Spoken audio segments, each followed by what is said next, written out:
Well, you remember a while back I said Allie bought a new car? The Infinity. And you remember a long time back when we started this channel, I always said a long, long way to go. It was never going to be about any one thing in particular. It was going to be about everything that we had and our journey to get those things where we wanted it. So today we start the journey of the modifications for the Infinity.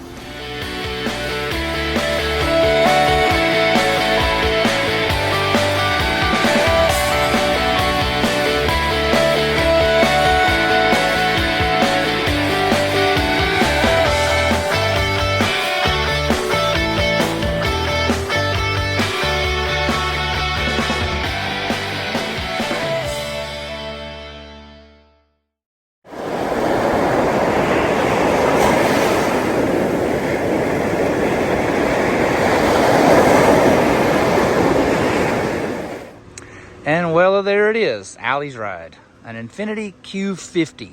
Now, we'll start out by saying this is actually a base model car, okay? But this is a base model car with a sunroof, full leather, navigation, top of the line Infinity sound system in it. So this is kind of flagship model for Nissans, obviously. So their base model includes every luxury feature in it that you could ever get. Now, these cars are often overlooked as being, I don't know, sporty, whatever you want to call it. I'm going to call it more of a sports sedan. This thing has a 3.7 liter V6 in it. It makes like 328 horsepower, like 269 foot-pounds of torque or something like that. And while you may be thinking that's not very much, in this car though, man, this thing will actually skid it. I'm telling you, it is unbelievable how fast this little car really is. 0 to 60 is somewhere like around 5 seconds, guys. Anyways, it was kind of a car that was overlooked as being more of a performance sedan than it was just like a luxury sedan. But I'm telling you, this thing is super nice. We'll get you some clips of the inside of it. I mean, it is loaded, full leather. It is so comfortable. It's advertised at like 20 miles to the gallon city, 29 on the highway. I don't think we'll ever see 29, maybe it was 28, but I don't think we'll ever see that. We have regularly gotten 26.5 to 27 miles to the gallon out of this thing on the highway. But that is great considering that it is almost a 330 horsepower car to begin with. But nevertheless, this is Allie's ride. Extremely proud of her. This car was bought outright. There are no financing, no notes. It is unbelievable, as young as she is, to be able to work so hard to get something like this. And she wants to fix it up. And it's her car, so she deserves to fix it up. So we're going to start with some exterior modifications first to make it a little more sportier, whatever you want to call it, looking. So we got her a whole host of carbon fiber stuff for Christmas, and we're going to get stuck on there. Of course, wheels and tires are going to be coming. And now is where we start with a huge shout out and big thank you here to another YouTube channel. This guy is literally like the master of Infinity Q50 stuff. His YouTube channel is Speed Culture Studios. The things that he has done with his Infinity are ridiculous, and it is an amazing looking car that he owns. So thank you so much, Speed Culture Studios. We're going to get this thing in the garage and see if we can't start getting a little bit of carbon fiber stuff on it to help with the aesthetics a little bit. It is a fine looking ride just the way it is, though. I'm telling you, this thing is super nice. Anyways, in the shop, and let's get started.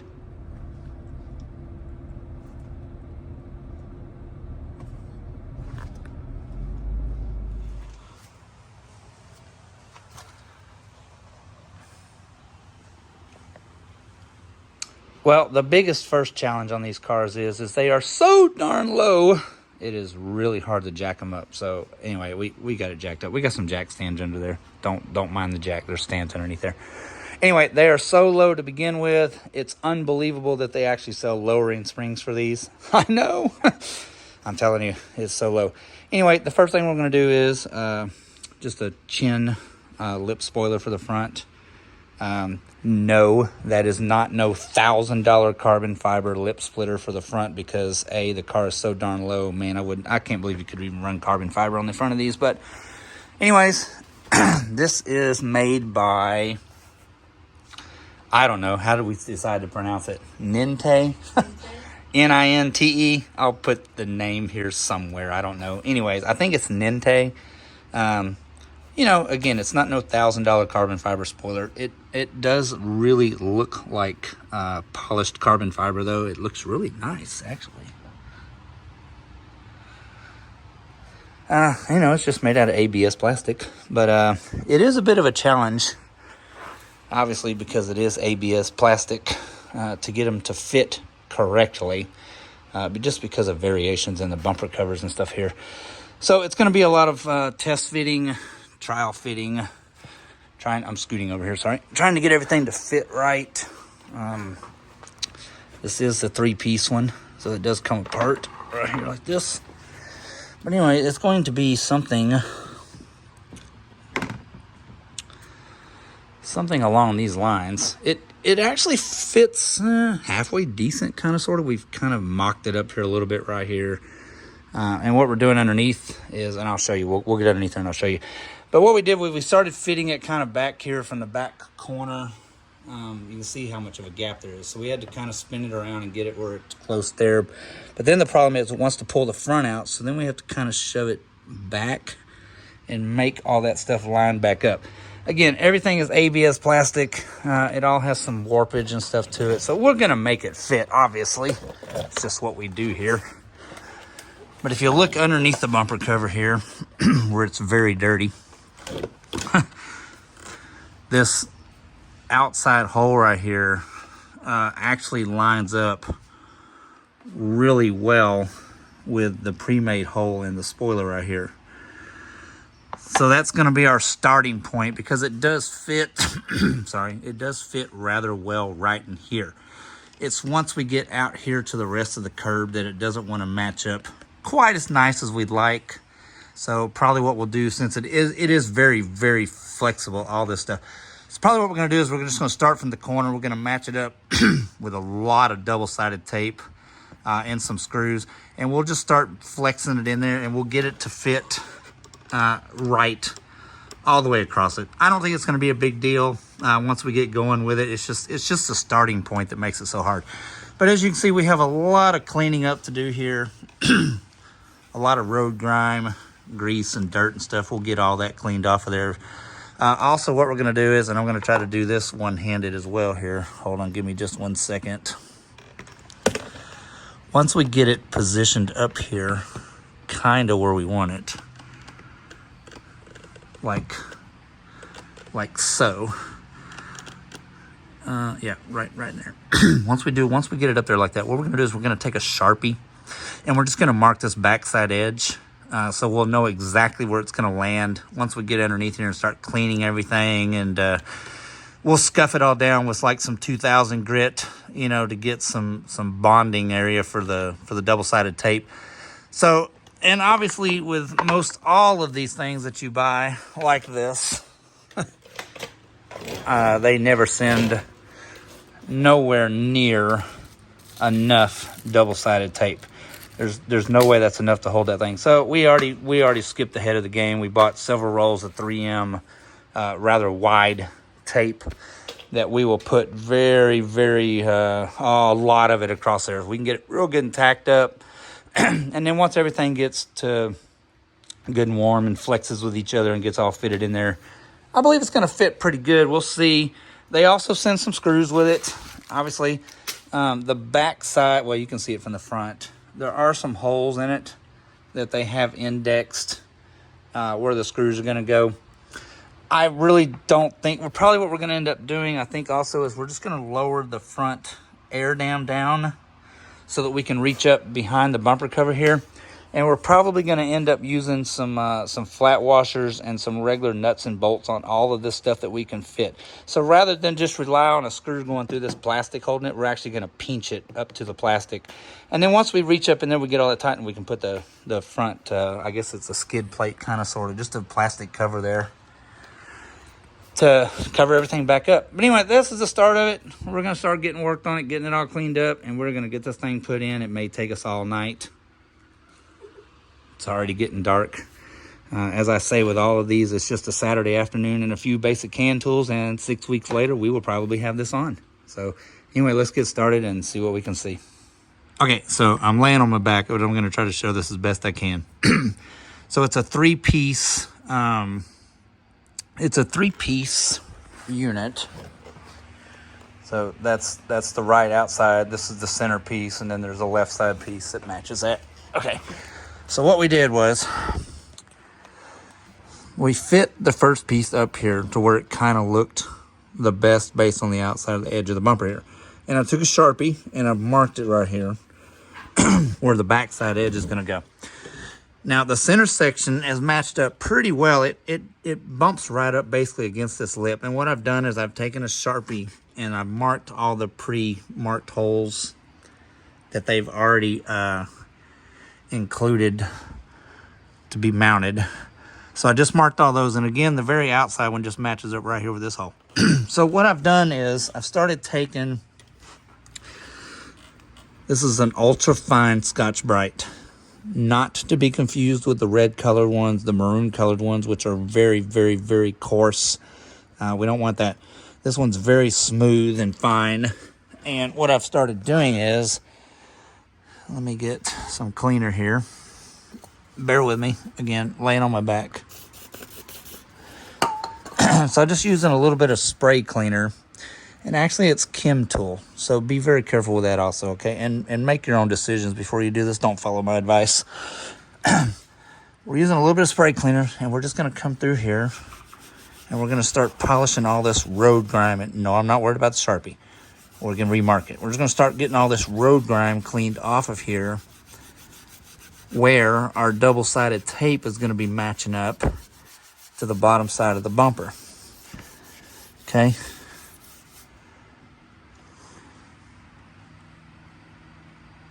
Before. After. Also, what this is doing is, it actually is lightly scuffing the clear surface here, so that we can get some texture in it, so that the double-sided tape has something to bond to. Double-sided tape does not like to hold on to very shiny stuff like this that has a lot of polishing and wax and clear coats and all that kind of stuff like that. So wherever you're going to stick that double-sided tape, you need to lightly sand it. Like even 2000 grit sandpaper works great. But since we're on the bottom edge of the bumper here, we're not going to ever see it ever again. So I'm not too worried about using the fine Scotch-Brite here and buffing it down. But anyway, we're going to continue to get this whole bumper cleaned all the way across. And we're going to test fit the pieces back up there again. Again, we'll mark everything before we start trying to put it on.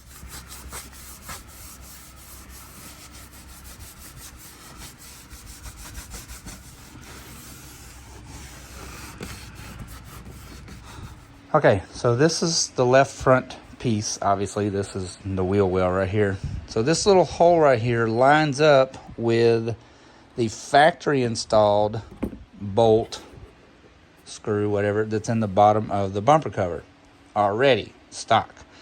The problem is the hole that they put here, I'm assuming is just strictly a marker, but it is way too small for the hole. So, we have tools. We're going to rectify that.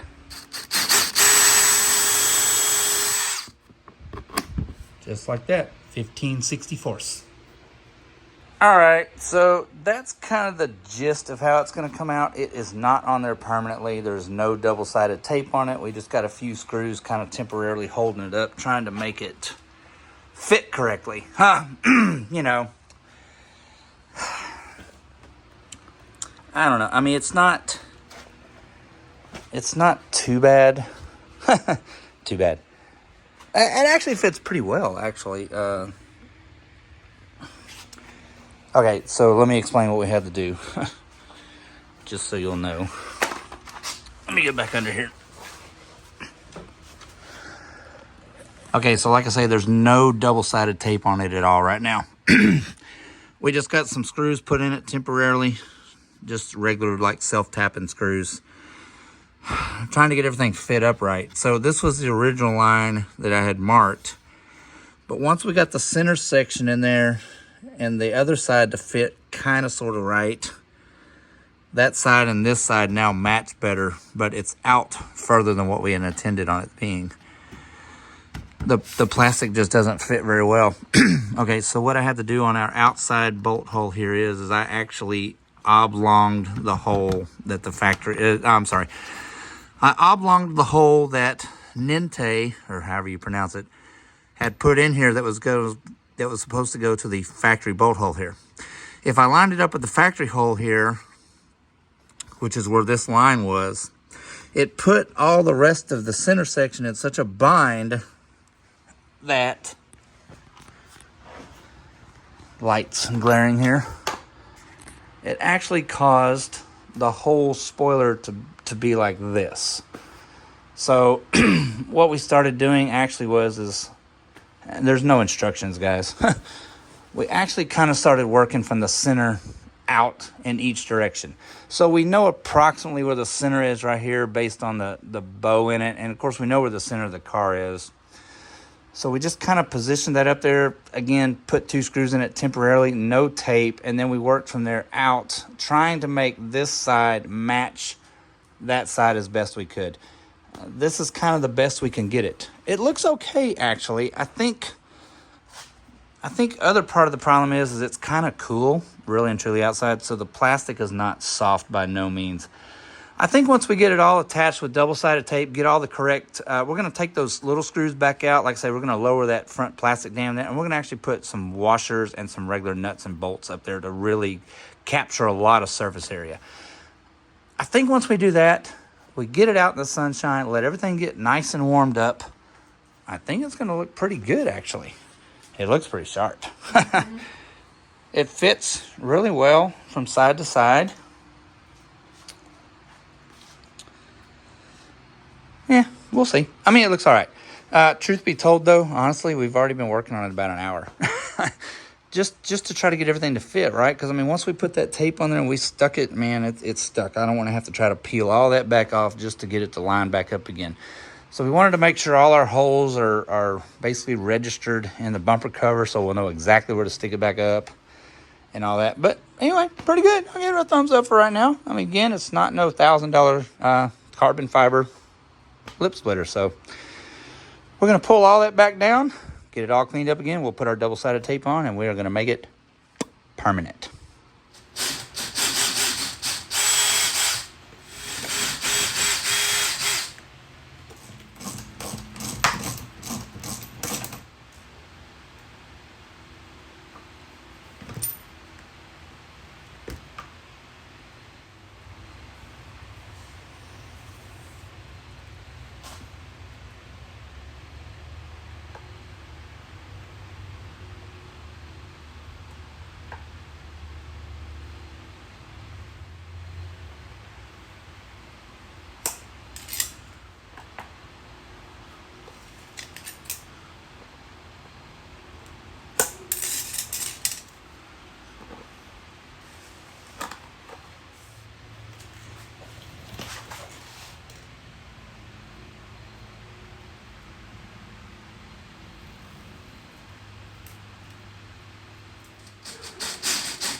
There we go.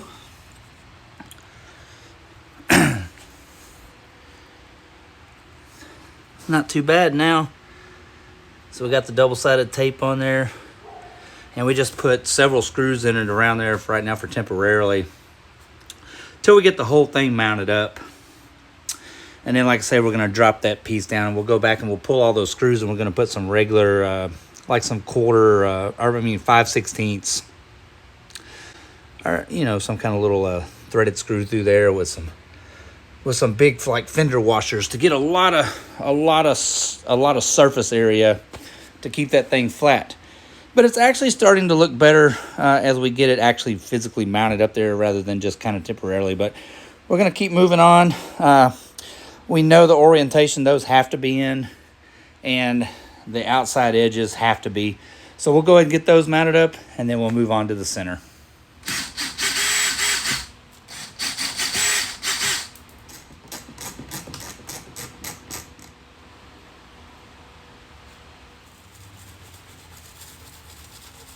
All right, we went ahead and scuffed our plastic up here a little bit because I mean this stuff is just ultra slick and shiny. So we're gonna scuff it a little bit. That'll give it a little bit of texture for the tape to stick to.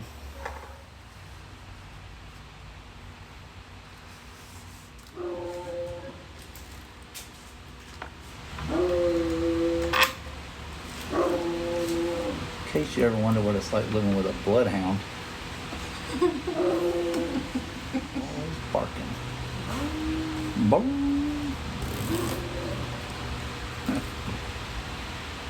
As she barks again. As she barks again.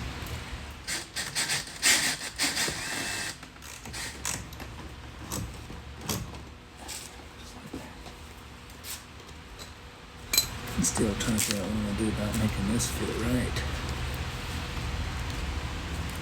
Hopefully it'll just straighten out maybe as it gets... Are the screws in that one? No, not yet. As you can see on the center section, it's only these two triangles right here that actually hold it up to the bumper there. The rest of this area, all of this right here and right here, is actually a slight air gap between here and the bottom of the bumper cover. So, same thing, we'll get it scuffed and we'll get it taped up really well with double-sided tape, and we'll get all that stuck on again temporarily with the screws until we can pick up some actual bolts and like some really big washers. I think will actually help make a lot of difference with a lot more surface area. But nevertheless, moving on. So I'm not really sure how well that shows up on camera, but you can see all this area out here is still shiny, and we got that kind of really scratched. It's really scratched down so that double-sided tape will stick. Well, hopefully that's not too much. I don't know. I don't think it's going to be too much. I mean, you're not really going to see it anyways. Once it's mounted up there, it should be all hidden. So, anyway, let's stick it up there and see what it does. Pop it back in there? Yeah. Okay. Yeah. Now.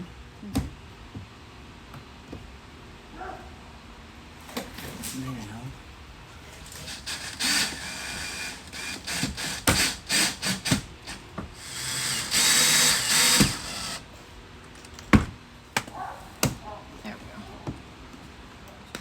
Alrighty. How about that?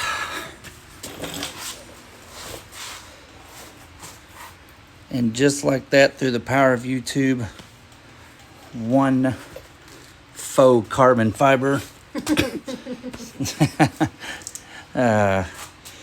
ABS plastic chin splitter. It actually turned out pretty good. You just really got to work with it a lot to get it to actually fit, you know, level across the front of the car.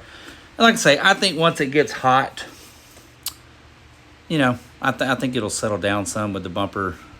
The cover will get flexed back in there. And like I say, we're still going to go in there and put some big washers to get a lot more surface area. But anyway, there it is. One Ninte, however you say it, we're still not for really sure. Infinity Q50 carbon fiber chin lip spoiler. Done. A Saturday afternoon, a few basic hand tools, and 6 weeks later, you too can install one of those. No, really. Now I'm going to tell you all the stuff that every other video I've ever watched on doing these does not tell you. You're not going to throw it out of the box and throw it up there and it's going to fit right. It's not going to happen. You're going to have to work with all the pieces, figure out exactly where they need to go to work best with the whole car. The plastic's flimsy. It's not going to do what you want it to do initially, so you're really going to have to work with it. And however much double-sided tape they send you, put twice as much on there, without a doubt. So they're not going to send you enough initially with the kit to do it. You're going to have to go buy And I would suggest highly go buy a couple of rolls of like 1/2 inch wide. I did use the narrow that they sent, but I doubled it up on both sides. So I wouldn't have had enough to do everything with just the amount that they sent. But in the end, I don't know. I mean, I think it looks all right. I like it. It passes the owner's approval, so that's all that matters. But that's it for now. That's the front one. Stay tuned. We do have a rear diffuser and a rear spoiler coming very soon. But for now, that's it. One carbon fiber chin lip spoiler on the Infinity Q50. See you later.